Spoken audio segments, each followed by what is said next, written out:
Hi everyone, this is Kristen, and today I'm here to unbox the iPhone XS Max or iPhone XS Max, depending on how you like to pronounce it, in gold. So I know Apple wants you to say iPhone XS Max, but personally I prefer the XS Max pronunciation because this is a phone of excess. It's excessively large, excessively expensive, and I'm hoping excessively wonderful.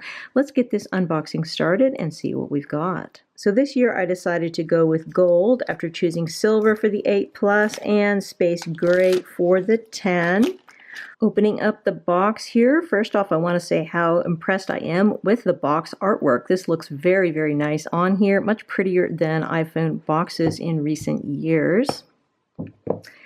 Looking here at the top, not a big surprise, got our regulatory information, pretty boring. Then we have the phone, which is very exciting, but let's set that aside and look at the contents of the box first. And now looking inside here, it's not really anything unexpected, but it's a little bit disappointing. There's nothing excessive about the accessories that come with this. We have a very basic charging cube. This is not going to give you fast charging. It'll give you really pretty slow charging. Don't know why they couldn't have included a fast charger with such an expensive phone. Then we have our ear pods, and the ear pods themselves are not actually disappointing, but what they lack is, that extra little headphone dongle thing that was included in previous versions of the headphones. This is what you used to get, so you could use your fancy headphones with your lightning port on your phone, and then now you don't. So you have to buy it separately from Apple, which I believe costs something like $9. So it's not exactly breaking the bank, but you know, if they could have thrown in this little dongle. You know it doesn't cost them much to make, and it would have just been a nice touch in the box, along with that fast charger. So a little disappointed on the rather Spartan accessories here, but that's what you get. And then finally in the box, obviously, we have our power cable.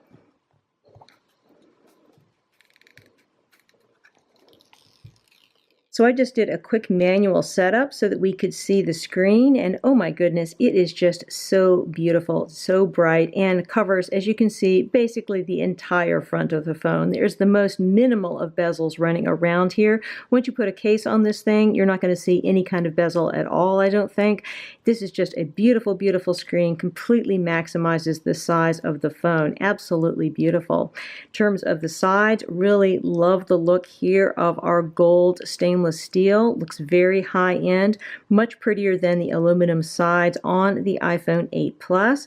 And as far as the back is concerned, this is very metallic, very shiny, and really just looks lovely.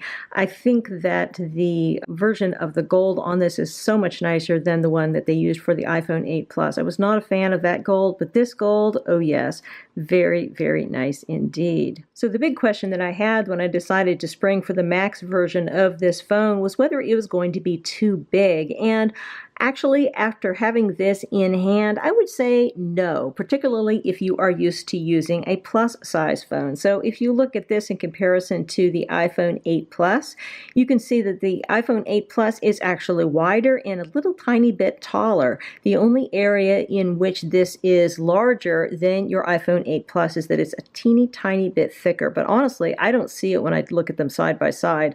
I can see it in the specs for the phone, but that's about it. This is a little bit heavier than your iPhone 8 Plus because of the stainless steel as opposed to the lighter aluminum. But other than that, I really don't think that you're going to notice a big size difference or a weight difference between the two. I mean, it's pretty equivalent using one or the other.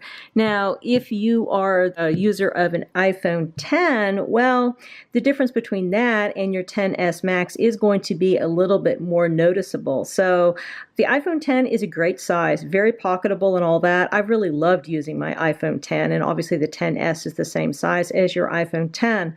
But when you compare it in terms of usable screen real estate to the iPhone XS Max, well, there's just no question. I mean, the XS Max has got a lot more screen. So if screen is crucial to you, then you really might want to go with the Max version if you can spring for the extra money for that, because honestly, it is just a gorgeous phone. If you don't mind carrying around a little bit bigger phone, basically the size of one of the plus size phones, then definitely look into the iPhone XS Max or XS Max.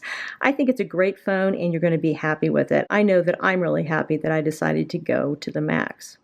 Those of you that are subscribers to my channel know that case reviews are actually my primary focus, so it should come as no surprise that I have lots of great case reviews lined up for iPhone XS Max. So if you haven't subscribed, do so you don't miss out. Also, please take the time to let me know in the comments whether you think that this phone is too big, just right, or perhaps not the phone for you. I would be very curious to know. Again, this is Kristen with Tech Reviewer, and this is the unboxing for the iPhone XS Max in gold. Have a wonderful day.